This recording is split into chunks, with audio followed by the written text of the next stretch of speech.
हमारे चैनल को सब्सक्राइब करें और बेल आइकन दबाएं।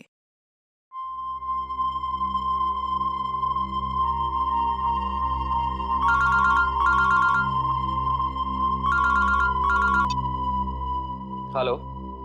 मैं बोल रहा हूँ, काम हुआ क्या?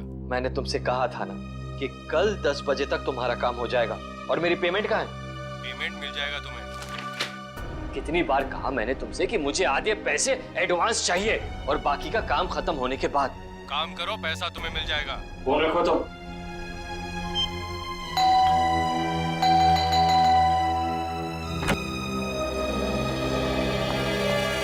कविता, क्या बात है? इतनी घबराई भी क्यों? कविता,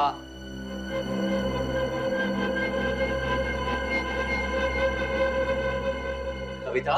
मैंने उसे वहां देखा था, नीचे नीचे खड़ा था वो। नीचे? कौन? सूरज। सूरज। तुमने अपनी दवाइयां ली? अमन, मैं बीमार नहीं हूँ। मैंने उसे नीचे देखा था। उसकी आंखें उसी मासूमियत से मुझे देख रही थी जैसे पहले देखा करती।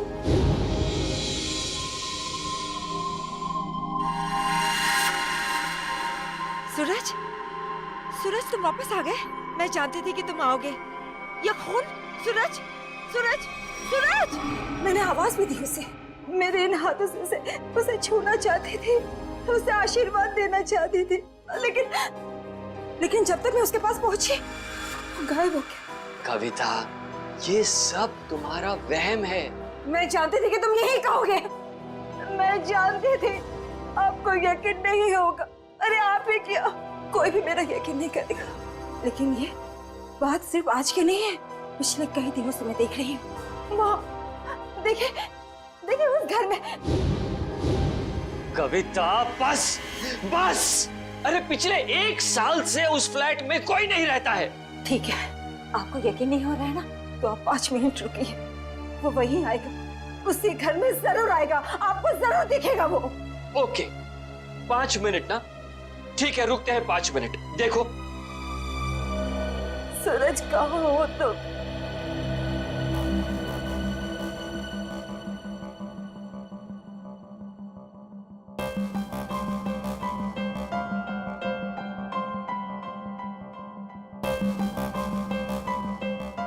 लो, हो गए तुम्हारे 5 मिनट। आया सूरज? आया नहीं ना? प्लीज 5 मिनट और रुकिए, वो जरूर आएगा। बस कविता, बस। अरे अगले आधे घंटे भी यहाँ खड़ी रहोगी ना, तब भी वहां सूरज नहीं आएगा। तुम्हारे पास ये सब फजूल की बातों के लिए फुर्सत है, मेरे पास नहीं। Enough of this nonsense. रुकिए तो, वो आएगा, वो जरूर आएगा।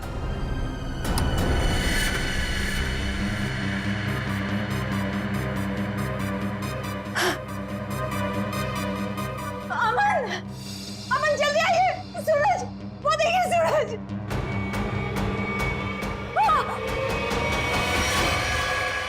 सूरज, अमन, अमन, अमन, जल्दी आइए, जल्दी आइए। अरे अमन, सूरज गिर गया। कविता, आइए जल्दी, आइए। वो छत से गिर गया है, मैंने अपनी आंखों से देखा है। चलिए जल्दी। कविता क्या कर रही हो? अरे सबके सामने तमाशा मत करो प्लीज। अरे हमें सूरज को बचाना है। सूरज, सूरज! क्या हुआ मेम साहब? आप इस तरह चिल्ला क्यों रही हैं? कहाँ है सूरज? सूरज कहाँ गया? कौन सूरज मेम साहब? इस विंग में तो इस नाम के कोई भी साहब नहीं रहते। अमन, अमन मेरा यकीन करिए, सूरज को मैंने ऊपर बालकनी से गिरते हुए देखा था। यहीं गिरा था वो। देखो, यहाँ तो कोई भी नहीं है कोई दिख रहा है? नहीं ना? कविता, क्या कर रही हो तुम? मेम साहब, जरूर आपने कोई बुरा सपना देखा होगा मेम साहब। नहीं, ना ही मैंने कोई सपना देखा है और ना ही मेरा ये कोई वहम है। मैंने उसे अपनी आंखों से देखा है, समझे तुम? कविता, बस करो तुम। मैं अब और बर्दाश्त नहीं कर सकता। आज तुम्हारे इस वहम को मैं दूर कर ही देता हूँ। ये इसी मनुष्य फ्लैट से तुमने सूरज को कूदते हुए देखा था ना? यही है ना वो फ्लैट? मैं सच कह रही हूँ अमन, मैं सच कह रही हूँ। मैंने अपनी आंखों से देखा है उसे गिरते हुए।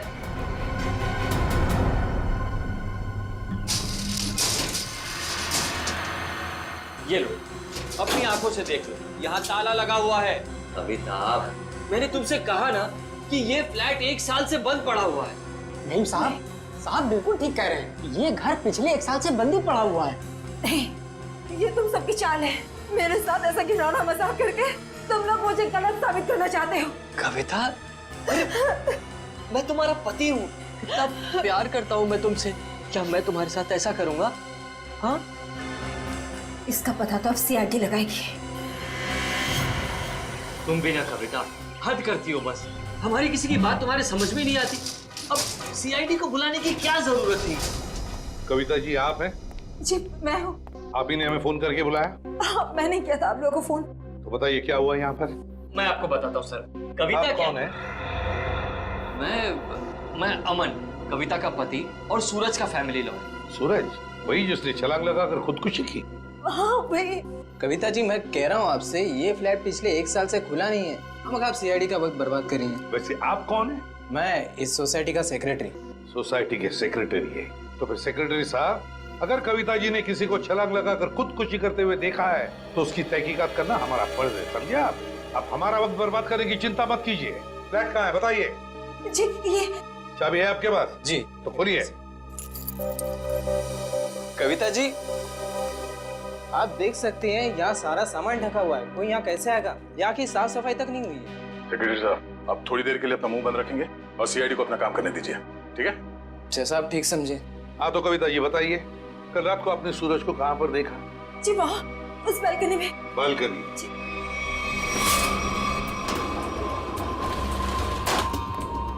आइए बताइए, सूरज को कहाँ देखा था आपने? यहाँ खड़ा था। यहाँ पर? हाँ जी।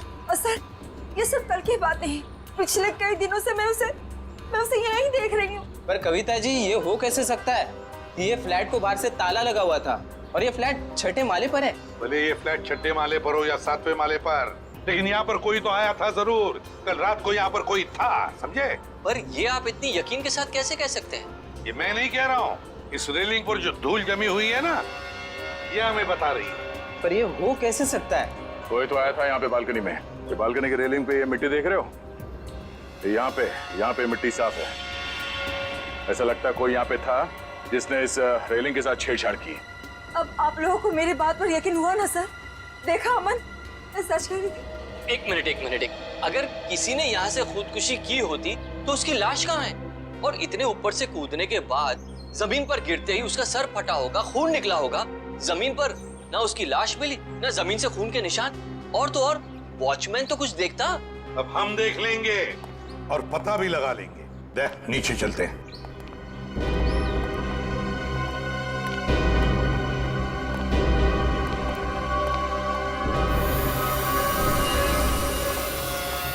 आश्रय, कोई खून के निशान दिख रहे क्या? नहीं सर, अब तक तो यहाँ कुछ नहीं मिला है।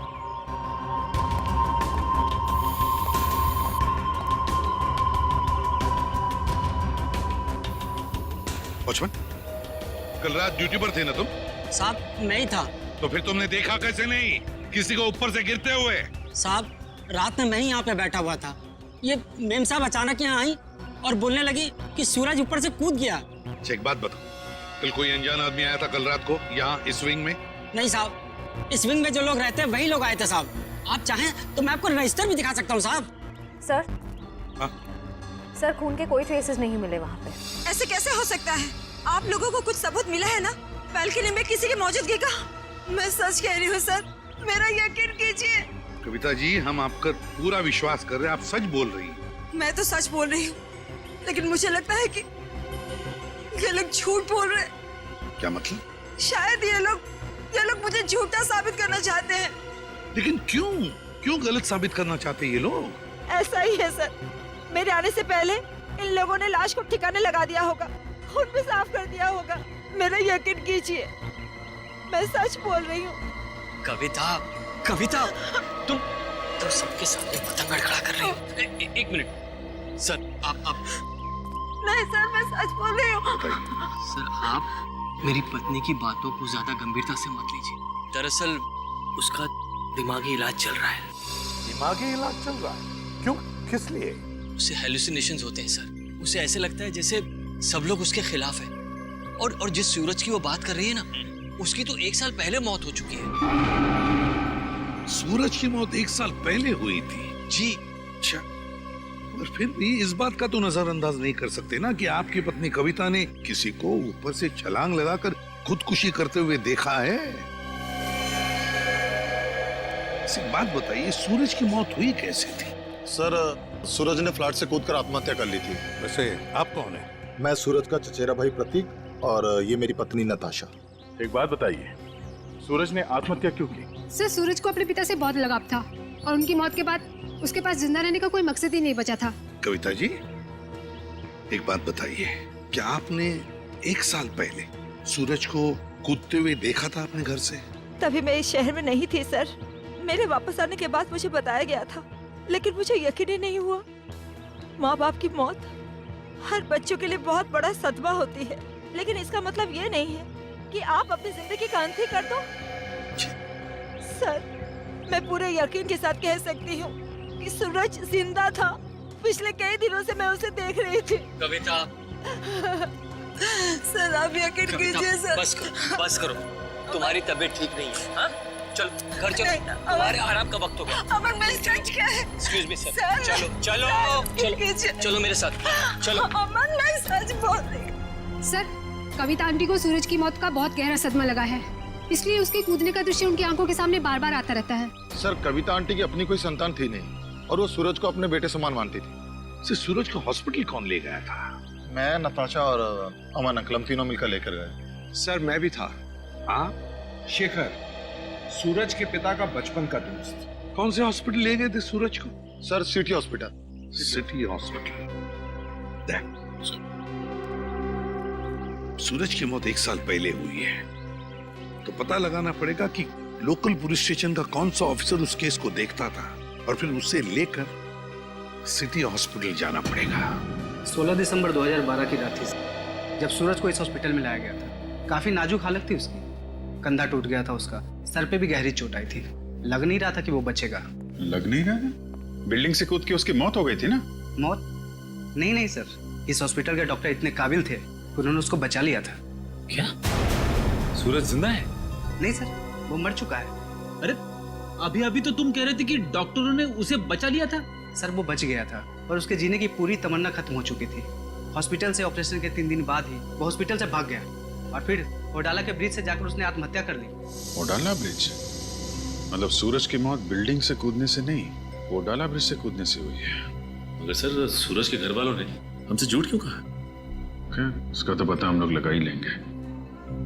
पहले जरा उस डॉक्टर से मिलते हैं जिसने सूरज की जान बचाई थी। सूरज का ऑपरेशन डॉक्टर रेणुका ने ही किया था। डॉक्टर रेणुका? जरा बुलाइए उन्हें। पर अब डॉक्टर रेणुका इस हॉस्पिटल में काम नहीं करती हैं। काम नहीं करती? क्या मतलब? सर, जिस दिन सूरज हॉस्पिटल से भाग गया था उस दिन डॉक्टर रेणुका भी हॉस्पिटल में आखिरी बार ही दिखी थी। सर, हो सकता है डॉक्टर रेणुका ने ही मदद की हो सूरज की इस हॉस्पिटल से भागने में, क्योंकि इतनी गहरी चोट लगने के बाद कोई आदमी अकेले तो भाग नहीं सकता। ठीक है। जब सूरज का ऑपरेशन हो रहा था तो आप भी थी ना ऑपरेशन थिएटर में? हाँ सर, सूरज का बच पाना तो लगभग असंभव था, मगर डॉक्टर रेणुका ने तो कमाल कर दिखाया। उन्होंने सूरज की जान बचा ली। हॉस्पिटल में सब लोगों ने उनकी तारीफ भी की थी। जब सूरज इतना घायल था तो वो हॉस्पिटल से भागा कैसे? आपके हॉस्पिटल की सिक्योरिटी ठीक नहीं लगता है? पता नहीं सर कैसे भाग गया। डॉक्टर रेणुका ने तो उन्हें नींद का इंजेक्शन भी दिया था। लगभग 3 घंटे तक तो उन्हें होश ही नहीं आना चाहिए था। ठीक है, आप जरा हमें रेणुका जी के सारे डिटेल्स दीजिए, सारे रिकॉर्ड्स। ओके ओके सर, मैं अभी लेकर आती हूँ। रेडी? पता करो उस रात सिक्योरिटी में कौन था, लेके आओ। सचिन, आप इनके साथ होडाला ब्रिज जाओ, देखो कहां से छलांग मारी थी उस सूरज ने। आइए। आदे? नहीं, अभी तो मैं हॉस्पिटल में ही हूँ। हाँ, कुछ हैरत अंगेज चीजें पता चली है, मिलके बताता हूँ। Okay okay, bye. सर, उस रात ये वॉचमैन ड्यूटी पे था। एक घायल आदमी हॉस्पिटल से भाग गया है? ड्यूटी पे सोते हो क्या? साहब, मैंने उसे रोकने की पूरी कोशिश की थी, लेकिन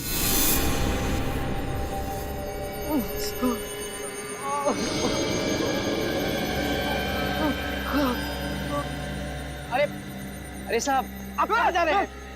अपने काम से काम रख। ऐसे मैं आपको नहीं जाने दे सकता साहब। मेरे बीच में हट जा, वरना तेरी जान ले लूंगा। और साहब, ये कहाँ से उठाया आपने? नहीं नहीं, मैं आपको नहीं जाने दे सकता। ये देखिए साहब, उस चोट का निशान आज तक है। सूरज ने होडाला ब्रिज से कूद के आत्महत्या की और ये बात उसके घर वालों ने हमसे छुपाई है। कोई तो ऐसा राज है जिस पर वो लोग पर्दा डालने की कोशिश कर रहे हैं।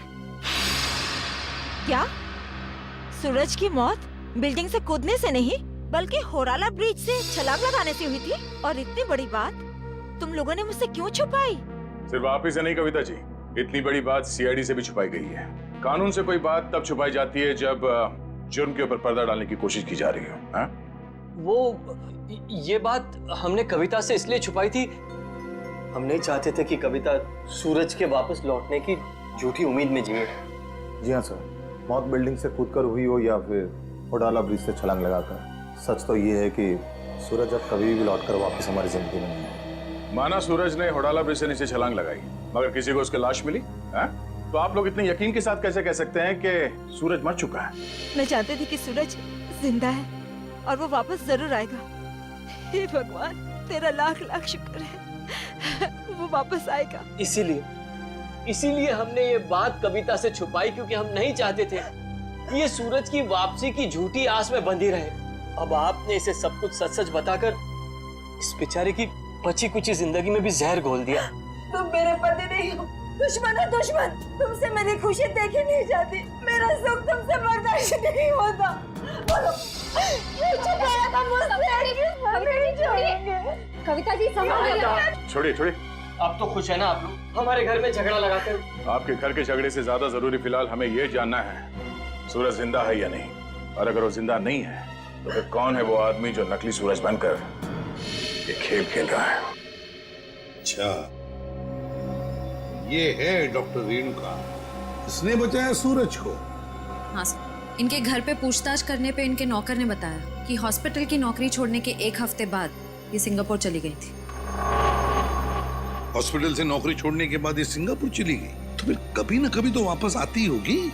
नहीं सर, वापस आना तो दूर की बात है, इन्होंने एक फोन तक नहीं किया। अरे, एक फोन तक नहीं किया? बड़ी अजीब बात है।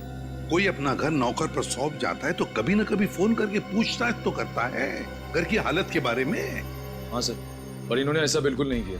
और सर, नौकरों की पगार हर महीने सीधे उनके अकाउंट्स में डाल दी जाती है, वो भी कैश। नहीं नहीं नहीं नहीं, कुछ और ही चक्कर है, कुछ और ही चक्कर है ये। सर ये धीरज, इन्होंने सूरज को होडाला ब्रिज से कूदते हुए देखा था 1 साल। क्या तुम्हें पूरा यकीन है कि वो सूरज ही था? जी सर, पुलिस ने उस वक्त उसकी फोटो दिखाई थी, वही सूरज था। क्या यही था वो? हैं? जी सर, यही सूरज था। अगर तुमने सूरज को ब्रिज से कूदते हुए देखा तो तुमने उसे बचाने की कोशिश क्यों नहीं की? रोका क्यों नहीं उसे? सर, मुझे नहीं मालूम था कि ये कूदने वाला है। मैंने समझा कि बस यूं ही टहलने के लिए आया होगा। जब तक मैं कुछ समझ पाता, इन्होंने वहां से छलांग लगा दी। कब हुआ ये? सर, रात तकरीबन 1 बजे की। रात के 1 बजे?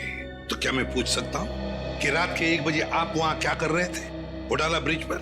सर, वो क्या है ना कि मैं एक लेखक हूँ। जब कभी कहानी लिखते लिखते अटक जाता हूँ तो वहाँ टहलने के लिए निकल पड़ता हूँ, इस उम्मीद से कि शायद कोई नई प्रेरणा मिल जाए। लेकिन जब से ये हादसा हुआ है ना सर, मैंने उस ब्रिज पे जाना बंद कर दिया है। वैसे आप लिखते क्या है? सर, मैं उपन्यास लिखता हूँ, नोवेल्स। ठीक है धीरज, थैंक यू वेरी मच, तुम जा सकते हो। अगर जरूरत पड़े तो हम तुम्हें फिर से बुला लेंगे। सर, ये होडाला ब्रिज के नीचे के पानी का बहाव बहुत तेज है सर। अगर कोई भी आदमी ऊपर से नीचे गिरता है तो उसका बचना अब नामुमकिन है सर। और तो और सर, पुलिस वालों ने उस जगह की अच्छी तरीके से छानबीन करवाई थी गोताखोरों से, लेकिन सूरज की लाश नहीं मिली थी सर।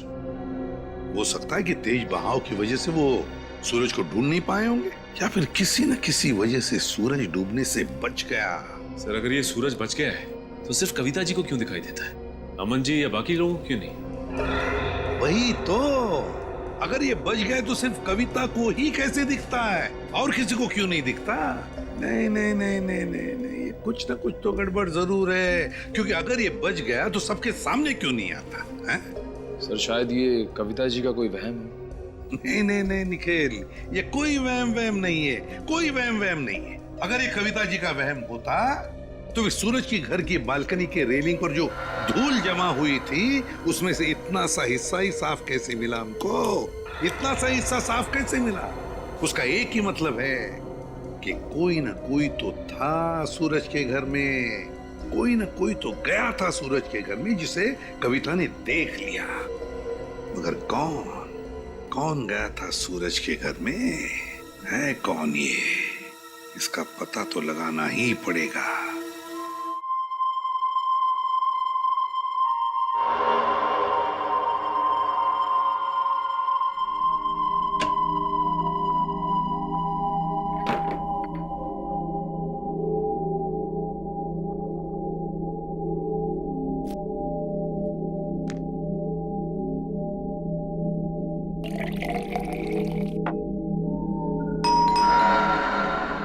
इस वक्त कौन हो सकता है?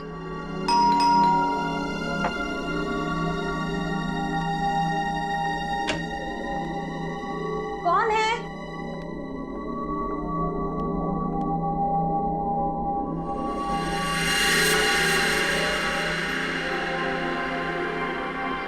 सूरज, सूरज, आज सबके मुंह पे ताला लग जाए।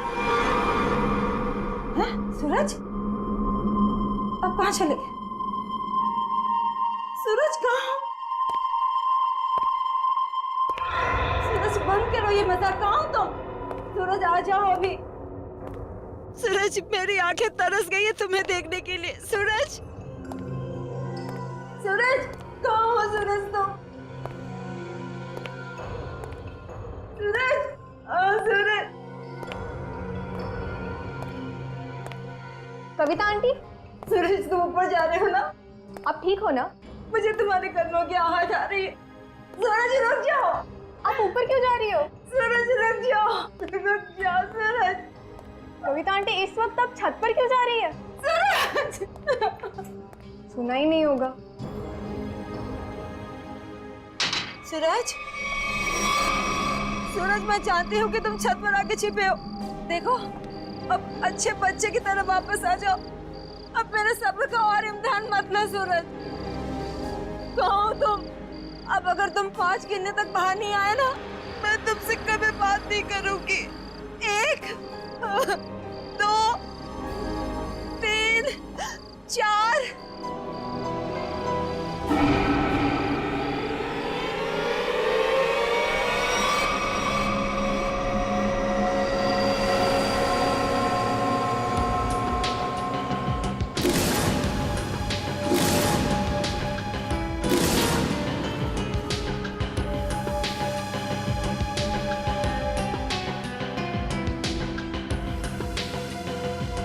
तुम इस विंग के वॉचमैन हो ना?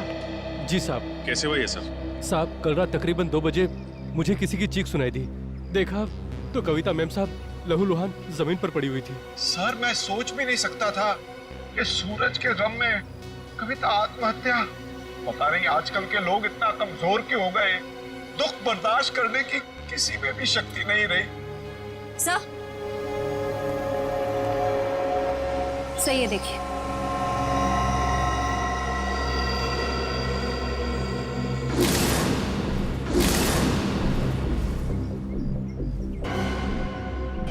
ये बात है। शेखर जी, कविता ने आत्महत्या नहीं की है। क्या बोल रहे हैं आप? इनके हाथों में बहुत सारी खरोंचे हैं, चूड़ियां टूटी हुई हैं। ऐसा लगता है कि उसकी किसी से हाथापाई हुई है। शायद खूनी ने छत पे से धक्का दिया इनको। वैसे ये बताइए कि आप में से किसी ने भी कविता जी को छत पे जाते देखा क्या? हाँ सर, मैंने देखा था। वो ऊपर जा रही थी सीढ़ियों से। मैंने उन्हें आवाज भी दी थी, पर उन्होंने सुना नहीं। कविता जी अकेले छत पे जा रही थी या उनके साथ में कोई और भी था? वो अकेली ही थी सर, और वो बार बार सूरज का नाम ले रही थी सर। मतलब सर, ये सूरज भी छत पे ही था? हो सकता है, या फिर वो आदमी जो सूरज बनने का नाटक कर रहा है। ये अमन जी नहीं दिखाई दे रहे? कहाँ है वो? पता नहीं जी, सुबह से उसका नंबर ट्राई कर रहा हूँ लेकिन फोन ऑफ है। सर, वो घर पे भी नहीं है। शायद ऑफिस में हो। ऑफिस के नंबर पे डायल करके देख, कहाँ है वो? कल रात कोई अनजान आदमी आया था यहाँ पे? नहीं साहब, मैंने किसी को नहीं देखा। सो रहे थे क्या?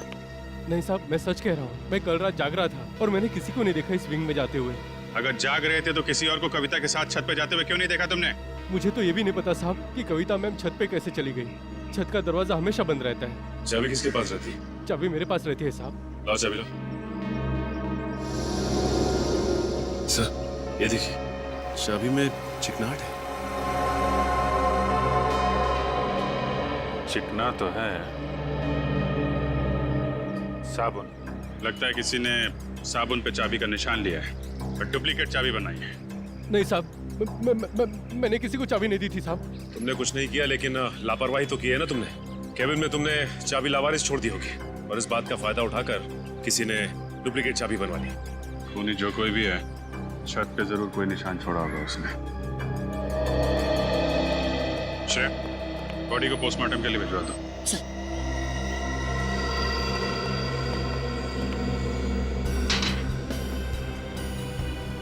यहां से गिरी है।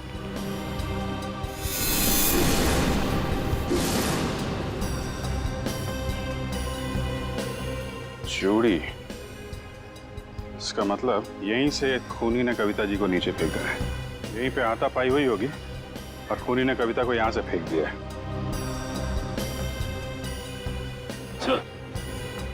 ये देखिए जूते के निशान, जरा नाप के देखो। इसका मतलब खूनी 10 या 11 नंबर के जूते पहनता होगा। लेकिन सर ये भी तो हो सकता है कि ये जूता खूनी का ना हो और किसी ऐसे आदमी का हो जो इस बिल्डिंग में रह रहा हो। सचिन वॉचमैन बता रहा था ना, दरवाजे पे ताला लगा रहता है और उस चाबी पे भी साबुन लगा हुआ है। इसका मतलब खूनी ने डुप्लीकेट चाबी बनाई है। ये निशान खूनी का ही होगा।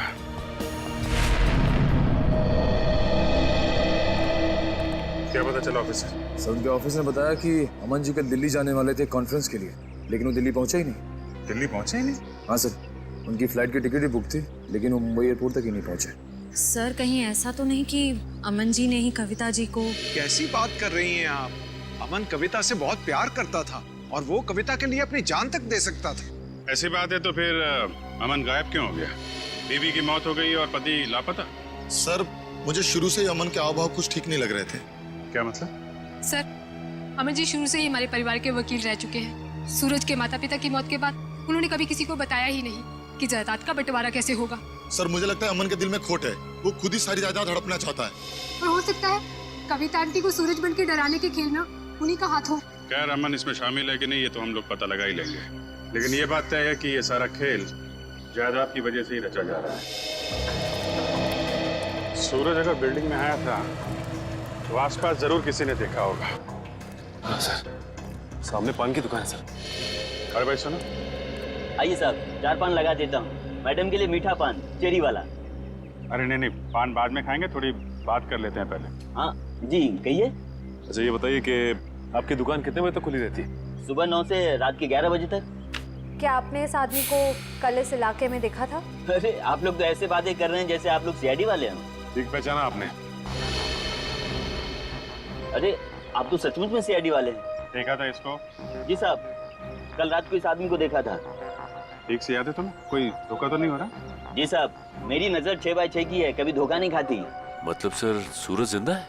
इसका मतलब वो जो जूतों के निशान हमें बिल्डिंग के छत पे मिले थे वो सूरज के थे और उससे नहीं कविता को मारा है। मतलब सर ये जुर्म अमन और सूरज दोनों मिलके कर रहे हैं। ये भी तो हो सकता है कि कविता जी का खून सूरज ने किया और अमन को जबरदस्ती ले गया अपने साथ। लेकिन सर कविता जी तो सूरज के लिए उनकी माँ की तरह थी, फिर उन्होंने कविता जी को छत से क्यों गिराया होगा? साहब, क्या इस आदमी ने किसी को छत से धक्का दे दिया? शायद किसी का खून किया है इसने। और कुछ जानते हो इस आदमी के बारे में? जी साहब, इसने अपनी कार गलत जगह पार्क की थी। टोइंग वाला आया और कार उठा के लेके चला गया। कहाँ पे पार्क की थी गाड़ी? वहाँ साहब, वहाँ खड़ी थी। XYZ 040925। पता लगा किसके नाम पे रजिस्टर्ड है ये कार? अच्छा वो सर इस सूरज का ठिकाना मिल गया, वरना ये आदमी तो अपनी टो हुई गाड़ी लेने भी नहीं आया। और आता भी कैसे? चोरी की गाड़ी जो थी, एक एक कदम फूक फूक के रख रहा ये सूरज। हाँ सर, और छुपने के लिए भी उसने एक ऐसा ठिकाना चुना जो एक NRI का। हाँ, एक NRI का, एक ऐसा आदमी जो महीनों तक अपनी घर की हालत देखने के लिए आता तक नहीं। यहाँ पे ताला लगा हुआ है। बोल दो।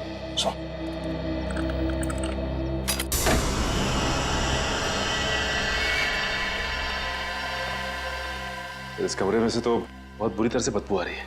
ऐसा लगता है जैसे कोई लाश है। कोई लाश ही सड़ी है इस घर में। ढूंढो, देखो कहां पर है वो लाश।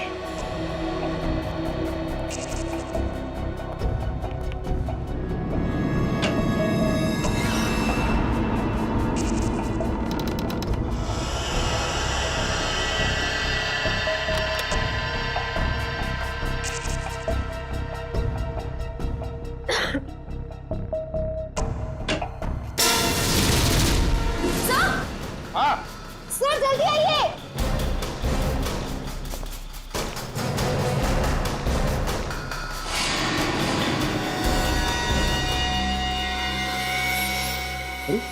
ये तो रेणु का है।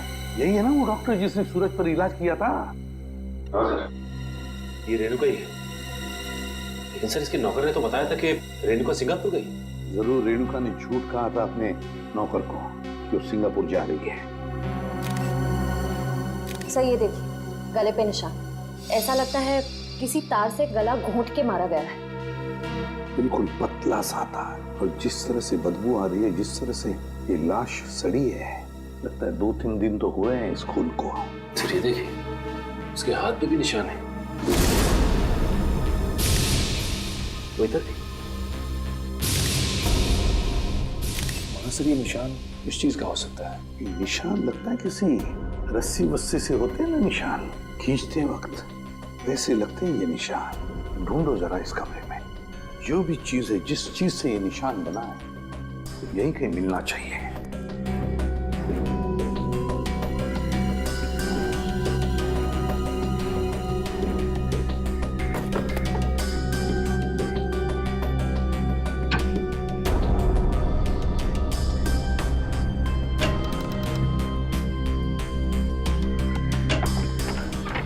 माय गॉड, सचिन ये देखो क्या है यहाँ पर कबर्ड में।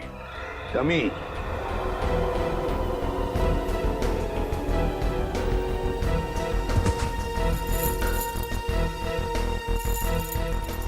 कैरबिनेर और रस्सी भी। सचिन, लगता है रेणुका के हाथ पर जो निशान है ना, शायद इस रस्सी की वजह से ही है, खींचते हुए। ये देखो ऐसे। हाँ सर, लेकिन सर ये सारी की सारी चीजें इस घर में क्या कर रही हैं? क्योंकि ये सब चीजें तो शूटिंग में इस्तेमाल की जाती हैं, हार्नेस बांधने के लिए। याद है सचिन, सूरज के घर की बालकनी की रेलिंग पर बहुत सारी धूल जमी हुई थी, लेकिन एक जगह पर इतना सा हिस्सा साफ था। जरूर इस रस्सी की वजह से ही होगी वो जगह साफ। मतलब सर ये सूरज का बालकनी से कूदना कविता जी का वहम नहीं था, बल्कि रेणुका और सूरज दोनों की मिलीजुली साजिश थी। बिल्कुल सचिन, ऐसा ही होगा। हुआ ये कि सूरज जब अपने घर में आया तो कविता ने उसे सामने से देख लिया। फिर सूरज और रेणुका ने मिलकर इस डमी को अपनी बालकनी से नीचे फेंक दिया। तब कविता को शायद ऐसे लगा कि सूरज अपनी बालकनी से कूद पड़ा, तो वो अपने पति के साथ नीचे दौड़ कर आई, और यहाँ सूरज और रेणुका इस डमी को ऊपर खींचने लगी इस रस्सी से, और इसीलिए खींचने की कोशिश में रस्सी के जख्म के निशान रेणुका के दोनों हाथों पर आ गए। मगर सर ये सारा का सारा प्लान रेणुका और सूरज का था। एक बात समझ में नहीं आई, ऐसी क्या मजबूरी आई सूरज के सामने कि उसे रेणुका को मारना पड़ा? शायद रेणुका सूरज को ब्लैकमेल कर रही थी। Double game. काम करो, इस रेणुका के सारे फोन रिकॉर्ड्स चेक करो, सारे फोन रिकॉर्ड्स, और साथ में ये भी पता लगाओ कि ये डमी, ये कैरबिनेर और ये रस्सी कहां से खरीदे गए थे। पता चलेगा इस पूरे प्लान के पीछे किसका हाथ है, किसका दिमाग है। सर, हाँ सर, आपने ठीक कहा था सर। वाकई में रेणुका के कॉल रिकॉर्ड से दूध का दूध और पानी का पानी हो गया सर। क्या पता चला फोन रिकॉर्ड से? ये देखिए सर, पिछले 1 साल में रेणुका को सबसे ज्यादा कॉल इस नंबर से आया सर, और ये नंबर अमन जी का है। हाँ, सबसे ज्यादा फोन अमन से आए हैं। तो क्या अमन हमसे झूठ बोल रहा है? कहीं अमन भी तो मिला नहीं इसमें? हो सकता है सर, हो सकता है कि अपनी बीवी की मानसिक स्थिति का फायदा उठाया उसने, और ये सारा ड्रामा रचा सूरज का, ताकि वो अकेले उसकी प्रॉपर्टी का हकदार बन जाए। सर एक बात मेरी समझ में नहीं आ रही है, वो सूरज जिसे उस पान वाले ने देखा था, वो असली सूरज था या नकली? वो असली भी हो सकता है श्रेया। भले ही सूरज ने होडाला ब्रिज से छलांग लगाई, मगर उसकी लाश कहाँ मिली है किसी को? अब तक किसी को भी उसकी लाश नहीं मिली है। लेकिन सर सूरज को तो काफी लगाव था कविता जी से, तो वो ऐसी हरकत क्यों करेगा? कहीं ऐसा तो नहीं कि ये सूरज नकली है? आद्या, क्या ग्रेट वर्क। सचिन, पता चल गया उस दुकान का जहां से वो डमी खरीदा गया था। अब पता चलेगा कि असली सूरज कौन था और नकली सूरज कौन। सर हीरोइन की वीक्स तो मैं आपको 20 तरह की भिजवा सकता हूँ सर। आप सुनिए तो सर, पर आपकी एक्ट्रेस इतनी सनकी है, उसे एक भी वीक पसंद नहीं आता सर। हाँ ठीक है, भिजवा तो दूंगा, पर हाँ हर वीक का 1500 रुपया लगेगा डिपॉजिट के तौर पर। मंजूर है? Okay sir. क्या भाई साहब, मेरे लायक भी कोई विग है क्या? क्यों नहीं सर, एक मिनट। हाँ सर, आपकी पर्सनैलिटी को देख के ये विग जचेगा सर। नहीं, मेरे हिसाब से इनके ऊपर ये विग सूट करेगी, और मेरे ऊपर ये वाली, और फ्रेडी तुम्हारे ऊपर ये थोड़े लंबे बाल चाहिए ना, इनके ऊपर ये वाला जचेगा। सर ये कैसा मजाक है? मजाक नहीं, हम लोग सीआईडी से हैं। सीआईडी? जी हाँ। कौन आया था इनमें से आपके पास? नहीं सर, कोई नहीं आया था सर। ध्यान से देखो, हो सकता है इनमें से कोई आदमी ये डमी लेने आया हो।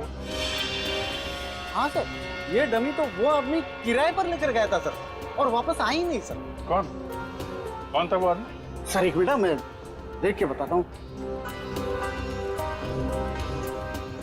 मिल गया, धीरज नाम था उसका सर।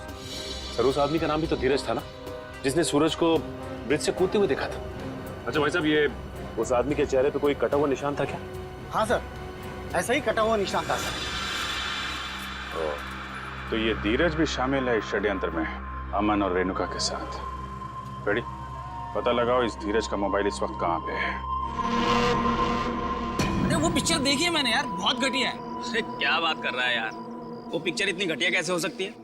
भाई उसका डायरेक्टर जाना माना है, और गाने जबरदस्त, एकदम जबरदस्त हैं। कानून के गाने भी बहुत जबरदस्त होते हैं। कानून के गाने? आप लोग अरे अभी गाना गाना शुरू नहीं किया, कहाँ जा रहे हो? अरे सुनो तो। अरे अब सीधे सीधे बता ना। बताता हूँ। सूरज के ब्रिज से गिरने की मैंने मनगढ़ंत कहानी सुनाई थी। क्यों बनाई थी? क्योंकि मुझे इस काम के लिए 1 लाख रुपए दिए गए थे। 1 लाख रुपए? किसने दिए थे? उसका नाम है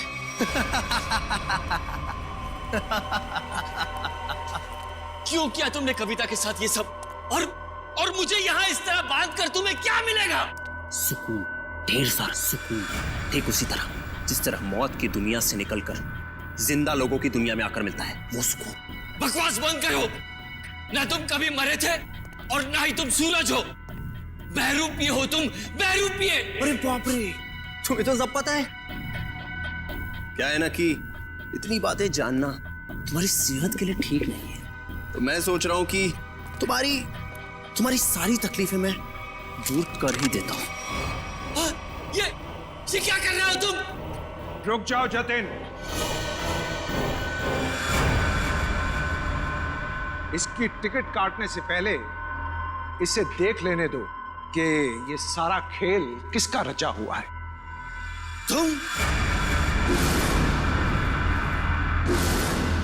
हाँ मैं कभी सोच भी नहीं सकता था कि इस सब के पीछे तुम हो। तुम्हारे सोचने की शक्ति वैसे भी कभी कुछ खास रही नहीं, और अब अपने जीवन के आखिरी पलों में अपने दिमाग पर जोर डालना बंद करो। हम ही सब कुछ आपको बता देते हैं। क्यों जतिन? क्या है ना कि तुम्हारे मरने के बाद मैं कोर्ट जाऊंगा, सूरज बनकर सरकारी कागजों पर दस्तखत करूंगा। फिर क्या है, सारी जायदाद हमारी। क्यों बॉस? अरे तुम लोगों को प्रॉपर्टी चाहिए थी तो मुझसे पहले ही कह देते। कविता की जान लेने की क्या जरूरत थी? बहुत अफसोस है कविता की मौत का। जतिन चलो अब देर मत करो, इसे भी भेज दो कविता के पास, भेज दो। Yes boss.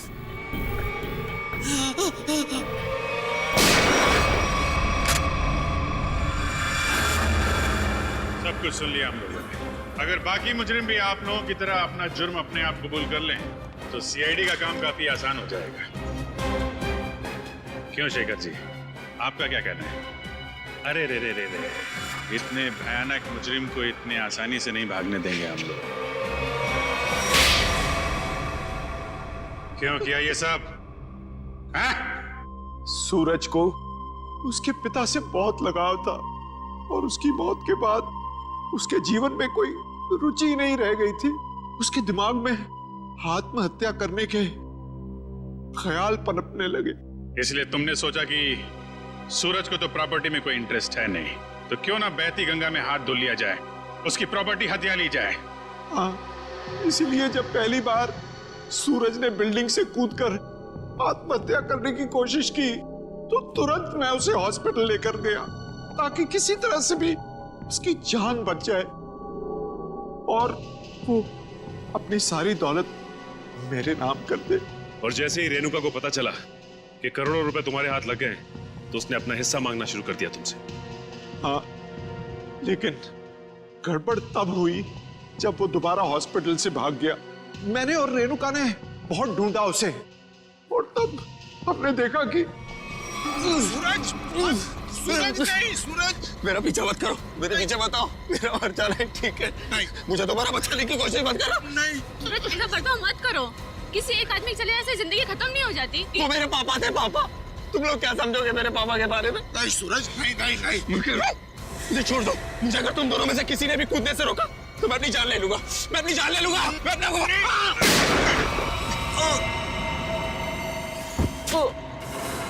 क्या सूरज को तुमने मार डाला?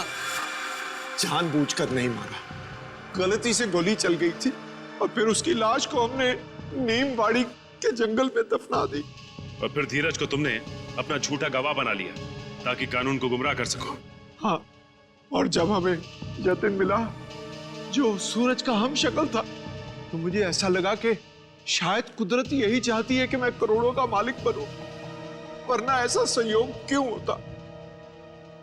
कुछ संयोग इसलिए होते हैं कि ताकि अपराधियों को उनके किए हुए की सजा मिल सके। तुम दोनों फांसी की तैयारी करो, फांसी होगी तुमको, फांसी। For more updates, subscribe to our channel, click the show links and enjoy watching the videos.